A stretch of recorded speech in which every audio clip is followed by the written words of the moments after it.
नहीं है। तो at point A, at point B, at point C magnitude यानी स्पीड सेम हो सकता है, बट हर बार डायरेक्शन चेंज हो रहा है। और क्योंकि हर बार डायरेक्शन चेंज होगा, इसका मतलब क्या हुआ? इसका मतलब हुआ कि velocity is changing, and if velocity is changing, acceleration मिलेगा। Why? Because acceleration is the rate of change of velocity with respect to time. तो इधर से इधर जो भी आपका चेंज इन वेलोसिटी होगा इन वॉट एवर टाइम, जब आप वो रेशियो ले लोगे तो आपको एक्सेलरेशन मिलेगा। तो यूनिफॉर्म सर्कुलर मोशन में भले ही आप स्पीड कांस्टेंट रखो, मतलब यूनिफॉर्म वाला केस भी हुआ। नॉन यूनिफॉर्म तो समझ में आता है, हाँ नॉन यूनिफॉर्म में एक्सेलरेशन होना ही चाहिए, बट यूनिफॉर्म सर्कुलर मोशन होगा तो भी एक्सेलरेशन मिलेगा। तो सर्कुलर मोशन और uniform circular motion is an accelerated motion. क्या ये लाइन क्लियर है आपको? Why is it an accelerated motion? क्योंकि एक्सेलरेशन हमेशा मिलेगा। अब एक्सेलरेशन कितने टाइप्स के? Please understand this. So we are moving on to the types of acceleration in uniform circular motion. तो ये हमने वेलोसिटी समझ लिया। Now let us talk about the different types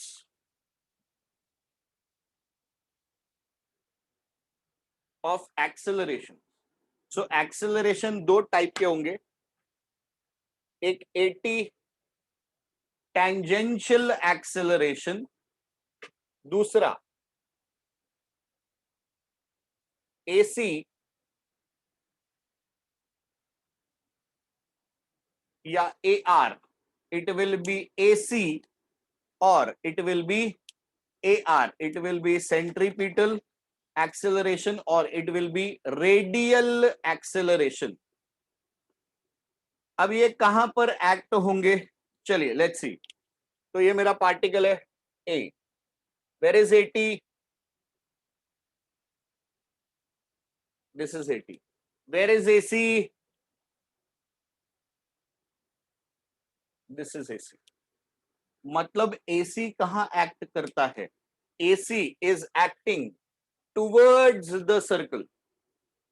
AC किधर एक्ट करता है? मेरा पार्टिकल इधर है, दिस इज एटी। एसी किधर एक्ट करेगा? Towards the centre. ये सेंटर है, towards the centre of the circle AC act करेगा। एसी और ए आर सेम है। एटी का नाम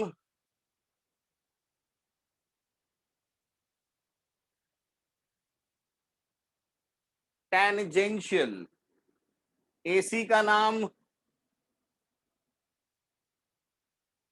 रेडियल या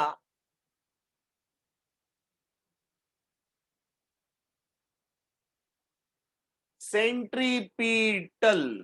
टुवर्ड्स द सेंटर जो भी रहेगा उसका नाम है centripetal. Centre loving, centre philic, वो आपको पता ना, philic and phobic.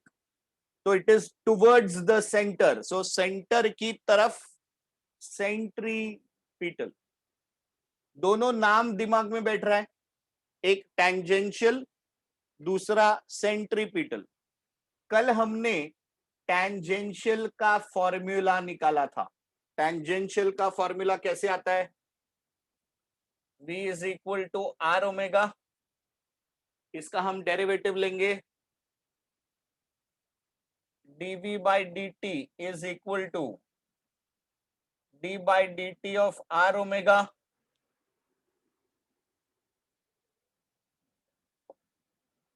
R is a constant, comes out, dv by dt is a, R is out, d omega by dt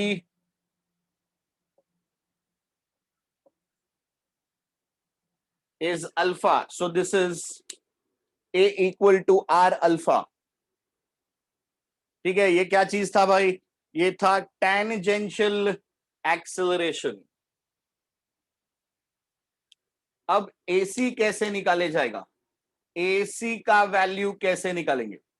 तो ये जो सेंट्रीपिटल एक्सेलरेशन है, it will B, students please make a note of this,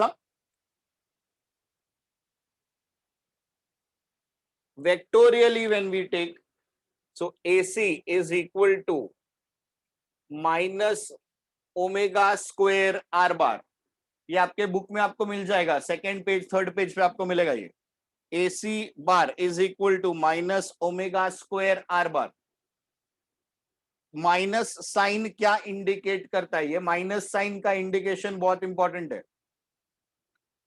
AC is towards the centre, ये रहा AC। तो AC का direction towards centre. पर जब भी आप AR बनाते हो, अरे AR बोल रहा हूं, सॉरी, जब भी आप आर बार बनाते हो, तो आर बार जो रहेगा, आर बार मतलब radius vector, it is from the centre towards the particle. Radius आप कभी भी हमेशा सेंटर से particle, centre to particle, centre to particle बनाते हो। तो रेडियस हम कैसे ड्रॉ करते हैं? रेडियस हम ड्रॉ करते हैं from the centre towards the particle. तो this is, R bar is always away from the center, और इसीलिए AC बार और R बार का डायरेक्शन ऑपोजिट है। तो ये जो माइनस साइन है, ये वेक्टर रिप्रेजेंटेशन है। AC bar towards the centre, R bar is away from the center, and that is why this minus sign। अब देखो, थ्योरी में हमने इतना पढ़ लिया, इसके ऊपर एक बहुत ही important MCQ, what is the angle between radius vector and centripetal acceleration? चलिए बताइए, what is the angle between radius vector and centripetal acceleration? शाबाश गौरी।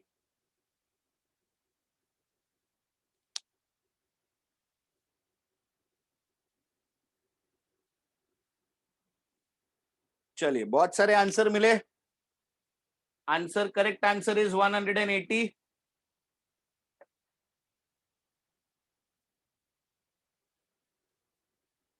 अगर हम बोल रहे हैं R bar from the centre towards the particle, जब हम बोल रहे हैं AC centripetal acceleration is towards the center, so the angle between them is 180 degrees. They are not parallel, they are anti-parallel। एक ऐसा है, एक ऐसा है, ये जीरो नहीं है, ये 180 है। So see, this is what happens, these are the things जो एक स्टूडेंट अपनी अंडरस्टैंडिंग से डेवलप करता है। ये हो गया फॉर्मूला, और ये उसका थियोरी, और ये उसका एप्लीकेशन। तो आप लोगों को यहां तक पहुंचना है। हम लोग इसको या इसको बेंचमार्क समझते हैं और इसको याद कर लेते हैं, सोचते हैं कि अरे हमको आ गया सब। बट उसको जब तक आप अप्लाई करना नहीं सीखोगे, तब तक बड़े एंट्रेंस के खेल में अच्छा परफॉर्म नहीं कर पाओ। Anyways, are you clear with this? ये डायरेक्शन क्लियर हुआ? तो AC सेंट्रीपिटल एक्सेलरेशन का ये फॉर्मूला है, towards the centre, away from the centre. अब हम इसके अलग अलग फॉर्मेशंस देखेंगे। देखने के लिए जब आप बुक में देखोगे, आपको ये फॉर्मूला दिखाई देगा कि हाँ भाई चलो मिल गया, सेंट्रीपिटल एक्सेलरेशन, ये वाला फॉर्मूला। अब इसके और अलग अलग फॉर्म्स जो हैं वो हम लोग लिखेंगे। तो students just note this down, जो भी है बोर्ड पे इसको नोट डाउन कर लीजिए। हमने मैग्नीट्यूड में लिखा, पहले टेंजेंशियल का लिख दिया आपने, AT is equal to R alpha, फिर AC लिया, सेंट्रीपिटल या रेडियल, दो नाम है इसके। उसका formula omega square R, omega can be written as v upon R, ये कल का फॉर्मूला, हमारे ये तीनों कल के फॉर्मूले, तो ओमेगा सब्स्टिट्यूट किया वी अपॉन आर, उससे एक फॉर्मूला मिला। दूसरी बार आपने ओमेगा सब्स्टिट्यूट किया 2 पाई n, उससे फॉर्मूला मिल गया आपको। तीसरी बार आपने ओमेगा सब्स्टिट्यूट किया 2 पाई अपॉन कैपिटल टी, उससे एक और फॉर्मूला मिला। तो ये सारे आपके न्यूमेरिकल सॉल्विंग के काम में आएंगे। अब चलते हैं कॉन्सेप्ट पे, अब चलते हैं टेक्निकल्स पे, थोड़ा इसको टेक्निकली कैसे एनालाइज करें वो देखते हैं। तो अभी तक हमने क्या बात किया कि सर्कुलर मोशन है, ये 80 है, ये एसी है, टूवर्ड्स द सेंटर एसी है। मतलब अगर आपके पास दो वेक्टर्स होंगे तो आप इनका रिजल्टेंट भी बना सकते हो। अगर आपके पास वेक्टर है ए बार, दूसरा वेक्टर बी बार, तो इसका रिजल्टेंट आर बार बनेगा कि नहीं? तो जो आपका रिजल्टेंट एक्सेलरेशन होगा, complete the parallelogram,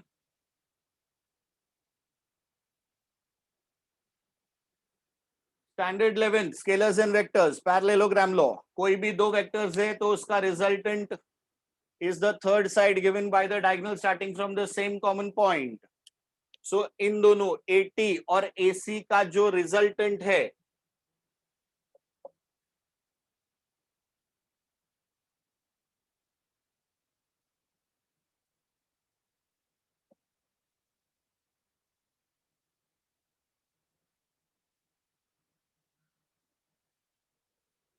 it will be a bar. So a bar कैसे मिलेगा आपको? नेट एक्सेलरेशन या total acceleration, it will be square root of AT square plus AC square.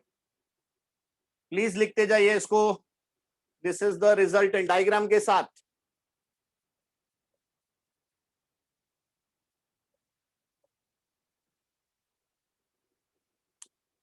This is your resultant acceleration. अब ये सारा चीज आप देखिए आपके बुक में नहीं मिलेगा। एक्सेलरेशन उसने सिर्फ इतना दे दिया आपको, बाकी छोड़ दिया है भाई, ये आपको अंडरस्टैंडिंग पे छोड़ दिया।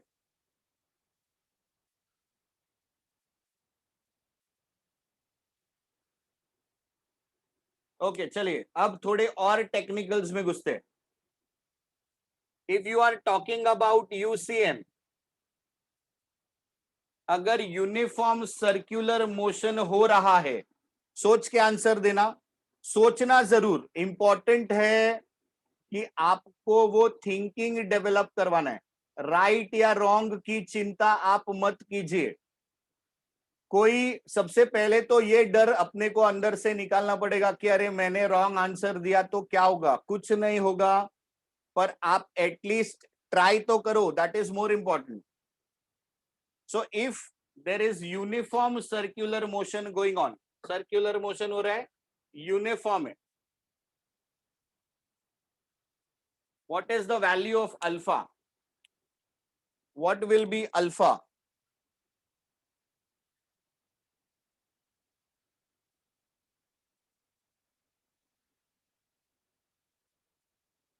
Okay.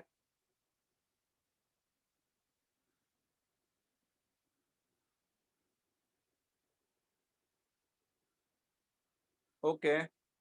Very good. Akshan has answered. Ayush has answered. I'm happy that the boys are answering. Very good, Tanvi.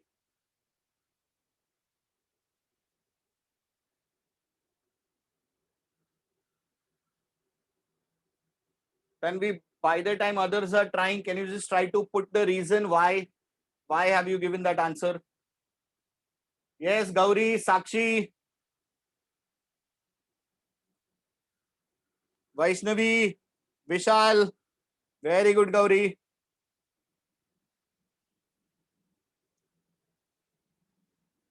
Neha, Sharayu, Rodney, Vaibhav. बहुत बढ़िया श्रद्धा, बहुत बढ़िया।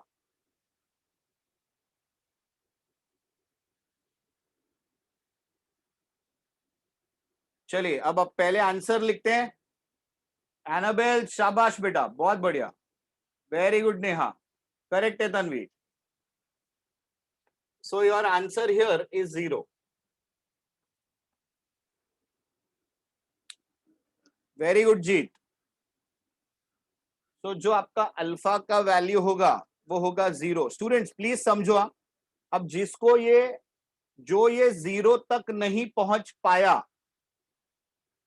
Please now try and understand कि व्हाई वी आर सेइंग 0।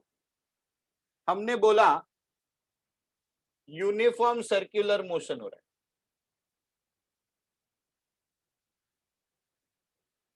तो uniform circular motion मतलब क्या उसका speed constant है? हाँ कि ना? जिसको 0 नहीं आया था, हाँ कि ना? स्पीड कांस्टेंट, बहुत बढ़िया। उसका डायरेक्शन एक ही, या तो क्लॉकवाइज है तो क्लॉकवाइज, एंटी क्लॉकवाइज है तो एंटी क्लॉकवाइज, तो एक ही डायरेक्शन में मूव हो रहा है। So the curled fingers of the right hand are giving me the direction of circular motion. ये जो मेरा थंब है, इससे मुझे ओमेगा यानी एंगुलर वेलोसिटी का डायरेक्शन मिल गया। तो क्या ओमेगा का मैग्नीट्यूड चेंज हो रहा है? नहीं। क्या ओमेगा का डायरेक्शन चेंज हो रहा है? नहीं। मतलब ओमेगा कांस्टेंट है, और जब ओमेगा कांस्टेंट है, D omega by D T derivative of a constant is 0। What is the derivative of a constant?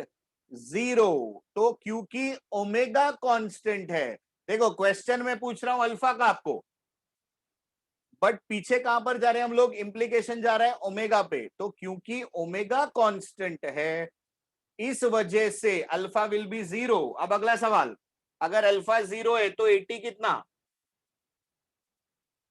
अगर अल्फा 0 है तो एटी कितना? 0 आएगा। सबको समझ रहे हैं? अल्फा 0 है तो एटी 0 हो गया। इसका मतलब यूनिफॉर्म सर्कुलर मोशन में आपका जो रिजल्टेंट एक्सेलरेशन है वो आपका सेंट्रीपिटल एक्सेलरेशन है, बिकॉज ये टर्म तो 0 हो गया।